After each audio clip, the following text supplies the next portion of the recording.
British dog handler Martin Grime. In early August 2007, he brought his 2 dogs to Portugal. One of them, Eddie, was trained to alert to the odour of human corpses, and the other, Keela, to blood. As we shall see in detail, Martin Grime told Portuguese police officers that Eddie had detected the scent of death in no fewer than 11 locations associated with the McCanns, while Keela also detected the scent of blood in 3 of those very same locations. The dogs were deployed on different days, so they alerted to these locations independently of each other.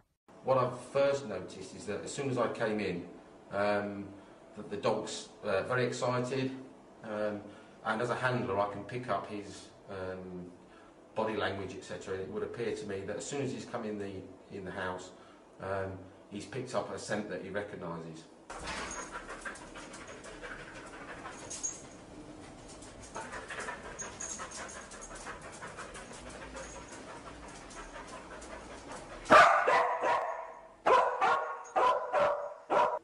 If there isn't a scent source in here, i.e.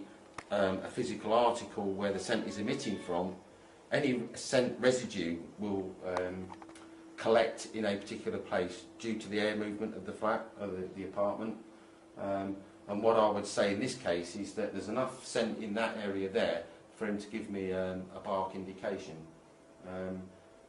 But the source may not be in that cupboard. The source may well be in this room somewhere else, but the air is actually pushing it into that corner. But is a strong indication, and I would say it's positive for the things that he's trained to find. And he's decided, yes, that's what I'm looking for, and that's when he's given me the bark indication. What we should understand with this dog is that he only barks when he finds something. He won't bark at any other time.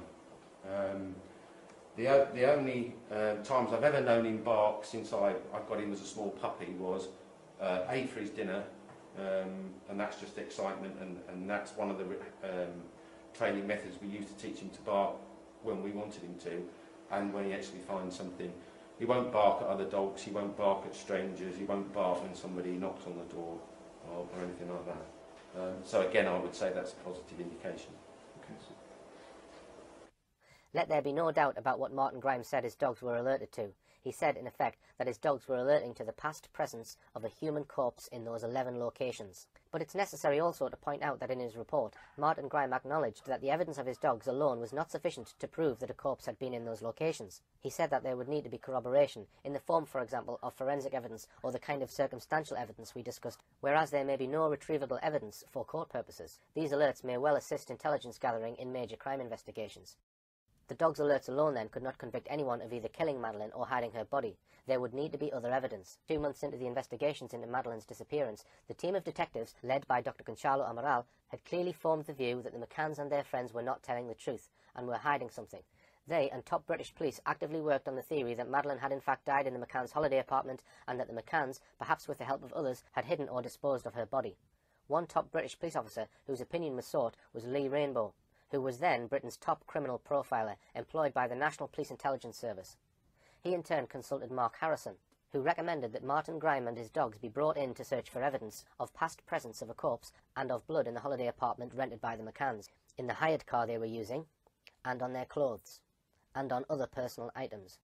By the time Grime was assigned to this task in July 2007, he claimed that in over 200 trials, Eddie had never been wrong. If he gave an alert, in every single case a corpse had been in that very location. Eddie's track record included some impressive results. Since 2007, Martin Grime has been involved in several more successful investigations. An outstanding example was a case in the USA. The cadaver dog evidence provided by Martin Grime's sniffer dog showed that a suspect had carried a body in his car.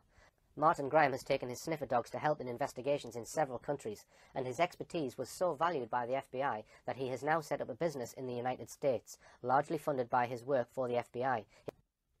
A judgment from Evora Supreme Court of Justice in Portimao was released on the 29th of May and revealed that Portuguese prosecutors were examining several charges, including A. Abandonment of a child, B. Abduction, C. Homicide, and D. Concealment of a corpse.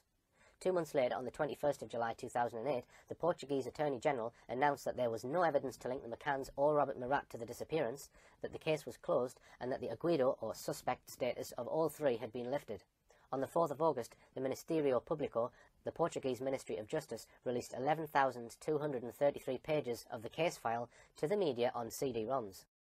This was the final report that recommended that the investigation into Madeleine's disappearance be shelved because there was insufficient evidence with which to charge any individual with being responsible for Madeleine's disappearance. Under Section D of its report, headed Dog Searches and the Constitution of Gerald McCann and Kate Healy as Arguidos, his report begins by noting that Mark Harrison, a national counsellor from Britain for searches at the level of all police agencies in the United Kingdom concerning missing persons, abduction and homicide cases, had recommended that trained sniffer dogs be brought in which could, in his words, detect mortal victims by tracing very small samples of human remains, bodily fluids and blood in any environment or terrain. The findings of the dogs were recorded as follows. 1. Eddie signalled cadaver odour inside the couple's bedroom in apartment 5A in an area next to the wardrobe. 2. Eddie signalled cadaver odour in the same apartment in an area near the living room window, which has direct access to the street behind the sofa. 3. Eddie signalled cadaver odour at the same apartment in the garden area, in a square corner vertically below the balcony. 4. Eddie signalled cadaver odour in the Vista de Mar villa, that is, the house that was rented by the McCanns after leaving the Ocean Club, in the area of a wardrobe that contained inside it the soft toy cuddle cat that belonged to Madeleine McCann. 5. Eddie signalled cadaver odour on 2 items of clothing belonging to Kate McCann, which were examined in a pavilion in Lagos. 6. Eddie signalled cadaver odour on the door of the Renault Scenic, registration 59DA27, by the lower outside area next to the driver's door. 7. Eddie signalled cadaver odour on the key card of that vehicle when it was hidden under a fire prevention sandbox. Strangely, the Attorney General's report actually left out some of the alerts, clearly mentioned by Martin Grime in his report. As for Keeler, the bloodhound dog, the Attorney General said this. 1. Keeler, the dog that detects the presence of human blood, signalled an area in the living room in apartment 5A, which had already been signalled by Eddie. 2. Keeler, the dog that detects the presence of human blood, signalled the same area again as where Eddie had signalled, in the living room of the apartment. 3. Keeler, the dog that detects the presence of human blood, signalled the lower part of the left-hand side curtain of the window in the same living room. 4. Keeler, the dog that detects the presence of human blood, signalled the right lower lateral part of the inside of the boot of vehicle 59DA27. 5. Keeler, the dog that detects the presence of human blood, signalled the storage compartment on the driver's door which held the vehicle's keycard. 6. Keeler, the dog that detects the presence of human blood, also signalled the car's keycard when the same was hidden under the fire service sandbox inside the parking lot. Whose contents is very impressive, becomes essential to understand the dog's action and signalling more than by any words.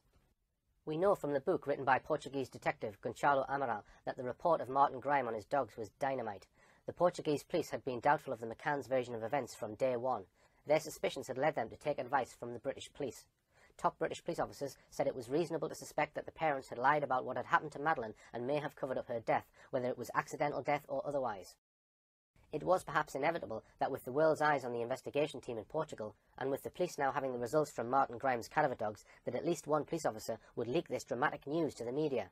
And so it came to pass. It was Monday the 6th of August, barely 3 months after Madeleine had been reported missing, that a Portuguese newspaper, Jornal de Noticias, dramatically reported that British sniffer dogs had found traces of blood on a wall in the apartment where Madeleine went missing, below the window of the living room near the floor. The McCanns began to react 2 days later.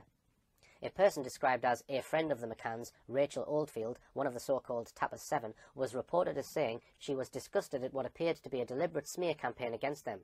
On Saturday that week, the Portuguese police acknowledged for the first time that Madeleine could be dead. Chief Inspector of Police Olegário Sousa told the police that new evidence had intensified fears that Madeleine might be dead. Portuguese press reports suggested that the Madeleine McCann investigation had now entered a decisive phase.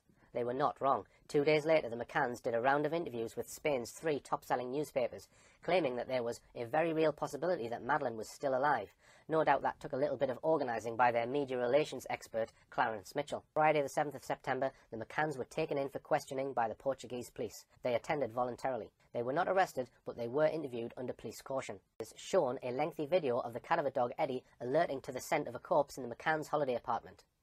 On page 248 of her book, Kate McCann writes, Carlos, my solicitor, had advised me not to answer any questions put to me. He explained to me that this was my right as an arguida, suspect, and it was the safest option. We knew from Bob Small, a Leicestershire police officer, that the responses of specialist dogs were intelligence, not evidence, but in my head I'd built up these film clips into the most damning evidence imaginable. Now Ricardo was giving me his spiel about the dogs. These dogs have a 100% success rate, he said, waving an A4 document in front of me. 200 cases and they've never failed. We have gone to the best laboratory in the world using low-copy DNA techniques. I just stared at him, unable to hide my contempt. What did he know about low-copy DNA? These dogs had never been used in Portugal before. He knew little more about them than I did. Then Kate McCann describes the video she watched. The dogs went into our apartment, ran around the apartment, jumping over beds, into the wardrobe, and generally having a good sniff. She then describes this significant moment.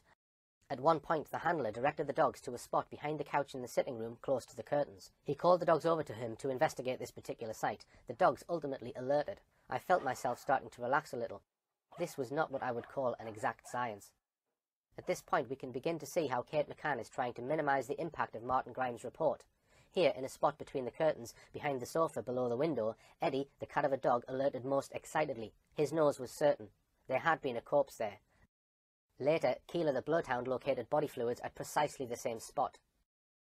Contrary to the impression given by Kate McCann in the above passage, the dogs were not together on the same day. They went on different days, so as to get two separate sets of indications from the two dogs.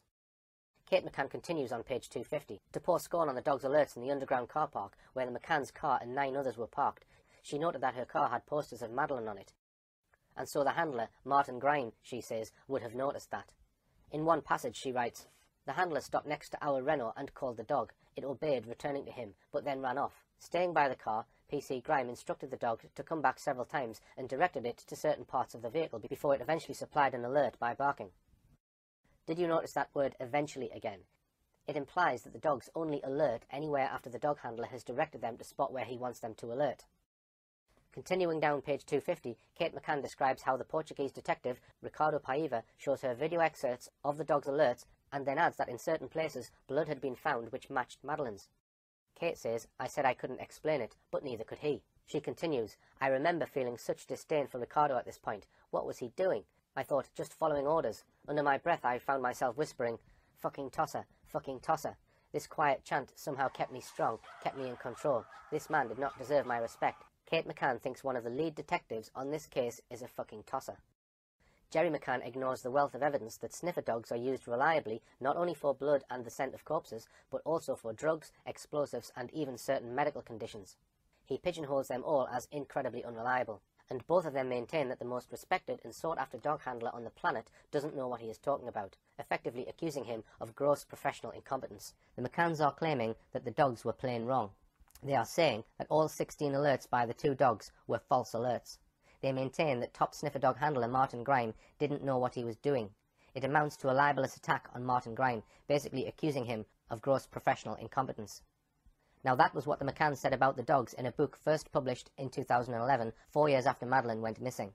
But when the dogs' alerts to a corpse and to blood were first reported to the press in August 2007, they reacted very differently.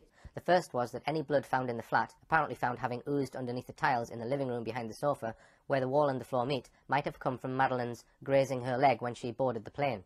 It is very unlikely, however, that a graze on a knee at East Midlands Airport would produce significant blood hours later in Portugal. Any light bleeding from the graze would surely have stopped long before the plane touched down. The second excuse was that any blood might have come from a nosebleed. It was said that Madeleine used to have frequent nosebleeds. Both of these explanations seem highly unlikely, given the amount of blood that would be needed for a small amount to seep through the tiles. It's highly unlikely that Madeleine would have sat still while copious quantities of blood poured from her nose or knee onto the tiled floor, right by the living room wall. One of the more entertaining reasons for blood spatters being found on the wall was given by Jerry McCann's sister, Philomena McCann, a teacher at Ullapool High School. She claimed that they could have come from mosquitoes crashing into the walls. Funny though that they only crashed into the area below the window in the sitting room. The fourth excuse was that the dogs had alerted to the smell of the twins' dirty nappies being carried in the back of the Renault Scenic. That amounted to a suggestion that Martin Grimes' cadaver dogs could not distinguish between the smell of a toddler's feces and the scent of the past presence of a human corpse. The fifth excuse was that the dogs got confused with the scent of rotting meat. But these excuses failed to explain that as well as Eddie the cadaver dog alerting to the smell of death, Keeler the blood dog had also alerted to the presence of blood and other body fluids. An ingenious sixth reason was put forward, this time by Kate McCann's mother, Mrs. Susan Healy. She claimed that the smell of death may have been found on her clothes because Kate was said to have been in close proximity with no fewer than 6 corpses in her last 2 weeks at work. So far as this excuse is concerned, the claim that she visited any corpses during the last 2 weeks at work, never mind 6, has never been confirmed. Further, those doctors who have to certify the cause of death do not always handle the body, nor handle it long enough or closely enough for the smell of death to be transferred to clothes. Further, this excuse only explained the smell of death on Kate's clothes. It didn't explain how the smell of him to be found at 4 places in their holiday apartment, nor in their hired car. A 7th excuse was given to explain why the cadaver dog Eddie alerted to the scent of a corpse on the pink soft toy Cuddle Cat. Kate explained that she sometimes took Cuddle Cat to work. A newspaper report, based on sources within the Portuguese police, explained at the time, Kate didn't contradict the fact that her 2 pieces of clothing and the stuffed animal Cuddle Cat had been signalled by the English dogs trained to find cadaver odour. She justified it by her profession. Kate McCann's mother alleged that as a doctor at the Leicester Health Centre, she was directly present at 6 deaths before she came to Portugal on holiday, giving the same excuse for Madeleine's stuffed animal that was with her in the months after her daughter disappeared. Quite apart from being unlikely that a mother would take a child's favourite stuffed animal to work, never mind having it with her when she was close to corpses, it appears that experts say that it is not usually possible for the smell of death to be transferred in this way. The day he was declared a suspect, it was a long interview, beginning at 4:05 and going on until 10 to 9 at night. During this interview, Jerry was also shown videos of the dog's alerts. Here is how the interviewing officer recorded Jerry's responses. After viewing the films, and after the signalling that of the arrest of an American, Eugene Zapata, for the murder of his wife, Jeanette Zapata. On the 17th of September 2007, just 10 days after the claimants had been pulled in for questioning by the Portuguese police, the Times published an article titled, "Kate and Jerry McCann Sent to US for Help Against Evidence of Sniffer Dogs." Jeanette Zapata was still missing, but a cadaver dog had alerted to the scent of a corpse in locations at their house and at a storage container associated with Eugene Zapata's business. The article told us, the parents of Madeleine McCann have contacted the lawyers of a man charged with murder who successfully challenged sniffer dog evidence. His lawyers claimed it was unreliable and persuaded a judge in the US to throw out prosecution claims that the dogs had detected the smell of a corpse. Jerry and Kate McCann hoped that the case could help them to prove their own innocence. Portuguese police believe that the couple may have killed their child accidentally and then disposed of the body using a car they hired 25 days later. Although the McCanns do not know the full details of the Portuguese prosecutor's case against them, they are concerned that it may rest on the dog's reaction. Now their lawyers have requested the case files from the ongoing murder trial of Eugene Zapata in Madison, Wisconsin. His estranged wife Janet, a 37-year-old flight instructor, vanished in October 1976 after taking her children to school. Her body has never been found. Detectives suspected that Mr. Zapata killed her, but did not have enough evidence to go to court. Mr. Zapata, 68, was charged with murder last year after sniffer dogs were brought in. They allegedly detected the scent of human remains in a basement at the former family home. But Dane County Judge Patrick Fiedler ruled that the evidence was inadmissible, saying that the dogs were unreliable. He quoted analysis of the 3 dogs' performance record, which showed that they were respectively incorrect 78%, 71% and 62% of the time. The judge told the court, "The state has failed to convince me that it's any more reliable than the flip of a coin." Not long after the Times article, Eugene Zapata confessed to killing his wife. He confirmed that the alerts of the sniffer dog used to search for where his wife's corpse may have been placed were wholly correct. We know from Martin Grimes that Eddie had never once been wrong in over 200 cases where he detected the smell of death or blood. Cadaver dog evidence has played a part in the conviction for murder of many criminals beside that of Eugene Zapata. Not being arguidos since then. So now I feel free to ask you this directly. How can you explain the coincidence of the scent of the cadaver not being arguidos since then? So now I feel free to ask you this directly. How can you explain the coincidence of the scent of the cadaver felt by British? Ask the dogs, Sandra. Ask the dogs, no, Jerry. Now I think that I feel free to ask you. Don't you feel free to answer me? I can tell you that we've obviously looked at evidence about cadaver dogs, and they're incredibly unreliable. Unreliable. Cadaver dogs, yeah. Is the testimony of an 82-year-old widow, Mrs. Pamela Fenn, who died in 2011. She told the police, though only 3 months later, as we shall see, that she heard a child, presumably Madeleine, crying from 10:30 p.m. to 11:45 p.m. on the evening of Tuesday the 1st of May. She says that she then heard a door closing at 11:45 p.m. and then the crying stopped. Why would an 82-year-old widow lie about anything? Especially something so serious. But, as with almost everything in this case, nothing is quite what it seems. Mrs. Pamela Fenn, 20th of August, 2007. She has lived in the apartment since 2003. She also refers to the day of the 1st of May 2007, when she was home alone. At approximately 22:30, she heard a child cry, and that due to the tone, the crying seemed to be a young child, and not a baby of 2 years of age or younger. That night she contacted a friend called Edna Glynn, who also lives in Pride of Luz, after 2300 hours, telling her about the situation, who was not surprised at the child's crying. On the 3rd of May, she received a visit from her niece Carol during the morning, who said that when she was on her terrace, she saw a male individual looking into the McCann's apartment. She claims, however, that a week previously she was the victim of an attempted robbery, which was not successful, and neither was anything taken, thinking that the crying of the child could be linked to another attempted robbery in the residence. She says she heard the child crying for 75 minutes continuously on Tuesday the 1st of May, 2 days before Madeleine went missing. She says she was burgled in the week before Madeleine went missing, and she says on the day Madeleine went missing, her niece, Carol Tranmer, visited her and happened to see a man peering suspiciously into the McCann's apartment. She does so on the 20th of August 2007. That's over 3.5 months, or 111 days since the date she says she heard the crying on Tuesday the 1st of May. By looking at the lead up to it, this will help us to form a view on whether Mrs. Fenn was telling the truth or not. Newspaper coverage about Mrs. Fenn in several British newspapers suddenly broke on Saturday the 18th of August 2007. It's strange that the story broke 2 days before she gave her... Their story was headed, "Your sis, Maddie, is missing," and featured the McCann's claim that only now, 3 months after Madeleine went missing, had the McCanns told their twins, Emily and Sean, that Madeleine had been abducted. But the story also made these revelations about Mrs. Pamela Fenn. The Portuguese cops are again under fire. The woman living in the apartment above the McCanns claimed she had not been spoken to by police until the British team arrived 2 weeks ago. Expat Pamela Fenn told them she disturbed a burglar at her apartment about 3 weeks before Maddie vanished. She is now to give a formal statement to Portuguese officers. A friend said she was surprised that neither the police nor the McCanns had approached her before. Pamela also said that her niece, who stayed with her the week Maddie disappeared, spotted somebody fitting the description of a man seen carrying a child away under a blanket. The pal added he was acting suspiciously. I have no doubt that the so-called friend mentioned in this story is none other than the McCann's official PR spokesman, Clarence Mitchell, whose job at the time Madeleine was reported missing was the head of Tony Blair's propaganda machine, the Media Monitoring Unit at the Central Office of Information. In this story, the burglary is said to have taken place 3 weeks before Madeleine went missing, not 1 week as she says in her official statement. The article quotes the friend as saying that Mrs. Fenn was surprised that the police had not approached her before.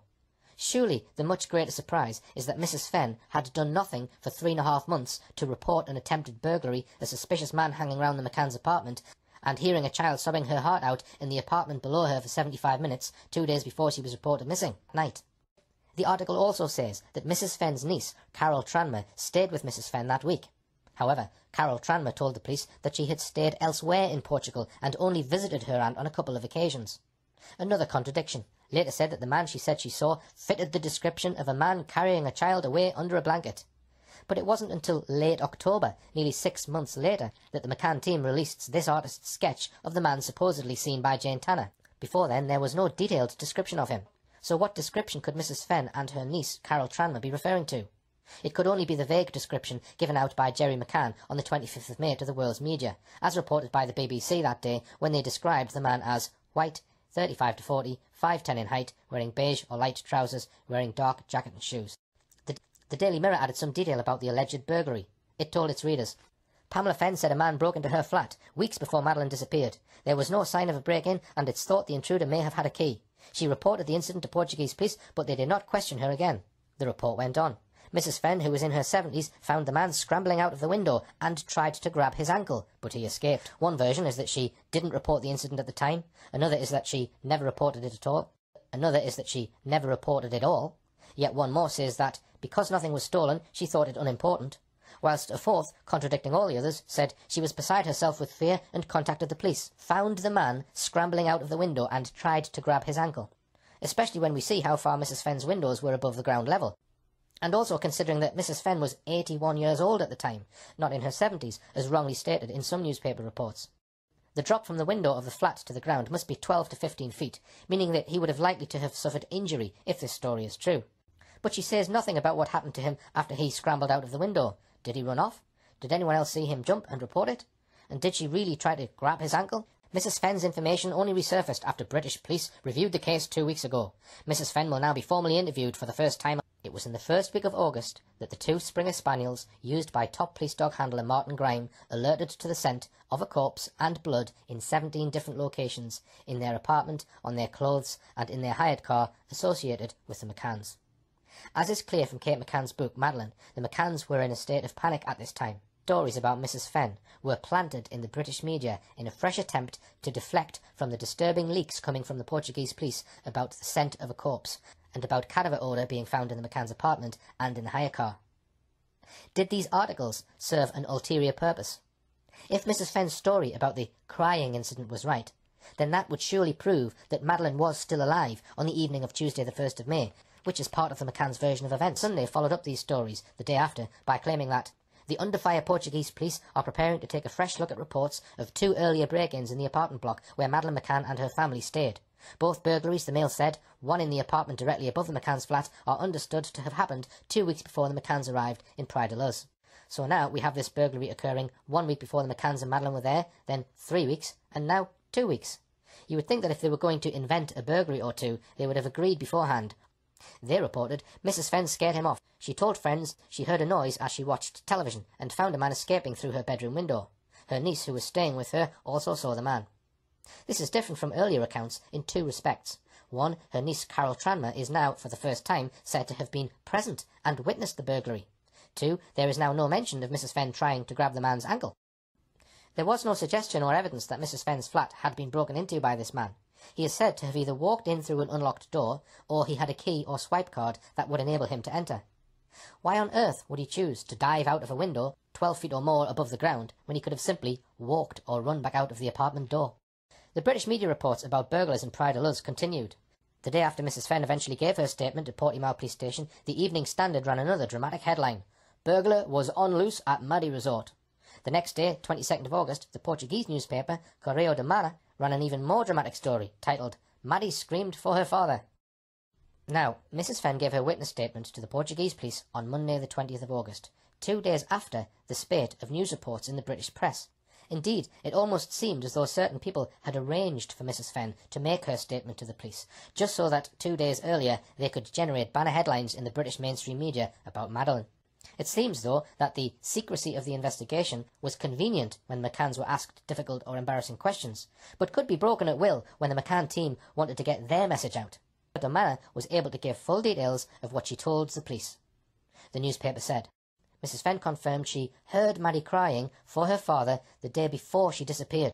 This is untrue, because in her actual statement she says the crying was on the Tuesday night, the 1st of May, not the Wednesday night. On the Portuguese SIC News TV channel, a very different story about Mrs. Fenn was beginning to emerge. Mrs. Pamela Fenn, the British octogenarian who lives above the apartment from where Maddie disappeared, says she has been harassed by the unwanted interest of journalists and has denied having spoken to the police. She said she didn't have any information about the case. At the age of 81, this quiet, retired British woman seems to have been seriously shaken. After an outburst by her at her hairdresser's, news that she was a witness in the Madeleine McCann case quickly became known to journalists' ears. According to what she said to have told the police, the night before Madeleine was reported missing, she heard a child crying and calling for her father for a long time. The fact that she spends most of the day on her veranda with a view across the tapas restaurant made the police return to the Ocean Club on Monday morning. Detectives quizzed her for about 4 hours to see if she had seen someone from the McCann group leave the restaurant to go and check on the children. Angry at the journalists' questions, Mrs. Fenn denied being a witness. Mrs. Fenn has also told police about an attempted burglary at her apartment several weeks earlier. She said a man broke in through the first floor window, but she disturbed him and he jumped out of it. The source said she did not think it was significant. She has lived in Luz for some time, and at her previous address was the victim of burglaries on a regular basis. There are lots of drug addicts in the area who prey on tourists' apartments. Nothing was taken, so she did not initially report it to the police. There are several points to note here. 1. In this report, and I think this bit is true, she never reported this break-in and attempted burglary to the police at the time. 2. She thought it of no significance. 3. We're told this incident was not 1 week before the McCanns went on holiday to Praia da Luz, not 2, not 3, but now several weeks. And 4. No longer did the man enter the room with a key, but now he is said to have broken in through the first floor window, even though it was some 12 feet or more above the ground, and there was no obvious way to climb up to it. But now we get a whole new burglar story in the Express, a second burglary. The report of an intruder echoes the experience of a Scottish holidaymaker at the Ocean Club Resort just 3 weeks before Madeleine went missing. The woman told police that an intruder used a key to enter her apartment at the Mark Warner Run Resort on the first night of her stay, making off with personal belongings and £500 worth of currency. It was in the same block as the one where the little girl was taken from, she said. The police were called. They told us someone with a key had got into the flat. There were no broken windows and no forced entry. The Scottish holidaymaker wasn't named, so the story could not be checked. There's no credible evidence, to my knowledge, to support either burglary.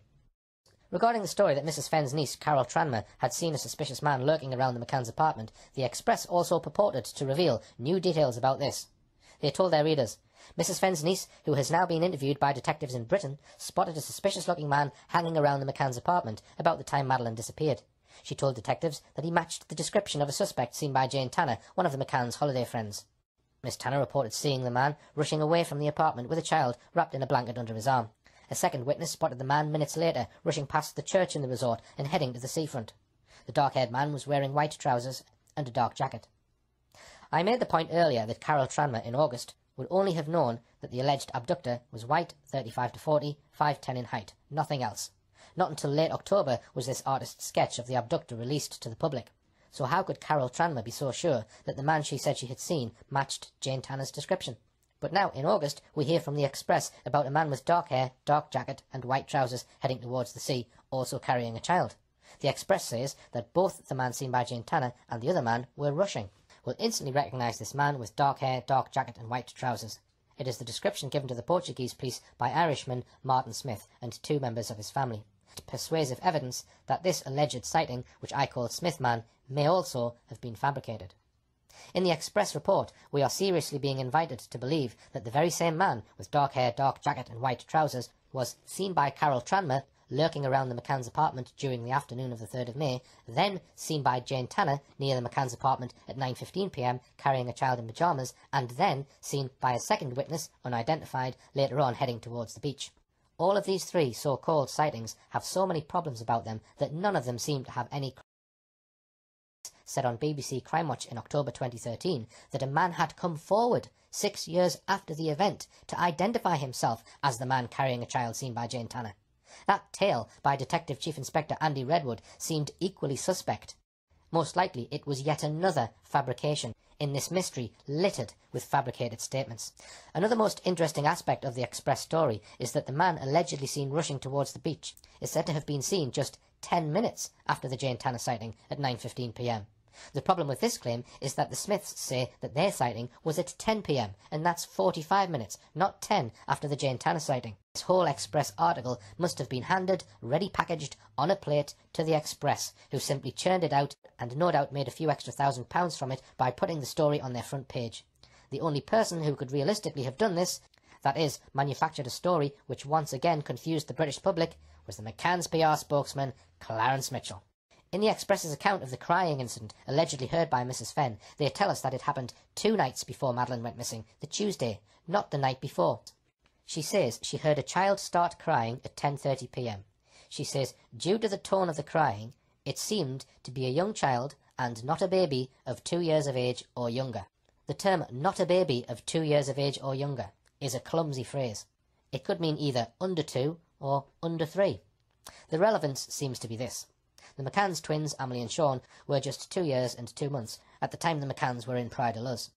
It does seem as though Mrs. Fenn was trying to rule out the possibility that it might have been one of the twins that she heard crying, by using that awkward phrase, not a baby of 2 years of age or younger.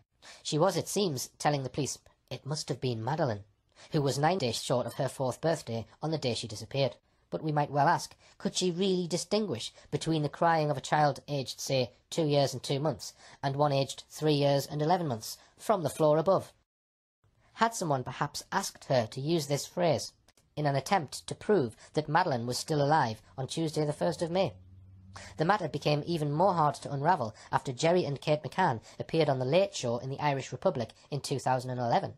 Up until that moment, the McCanns had come up with a tale that Madeleine had come down for breakfast on the morning of the 3rd of May, the day she was reported missing, and said quite casually, "Mummy, why didn't you come when Sean and I were crying last night?"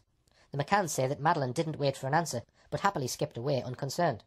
But on The Late Show, Jerry McCann introduced, for the first time, the idea that Emily might have woken up and been crying on the Tuesday the 1st of May. In weighing up whether Mrs. Fenn's account is true or not, we've seen several reasons to doubt it, and one of the most important features about it is that it was not made until over 3.5 months after the event.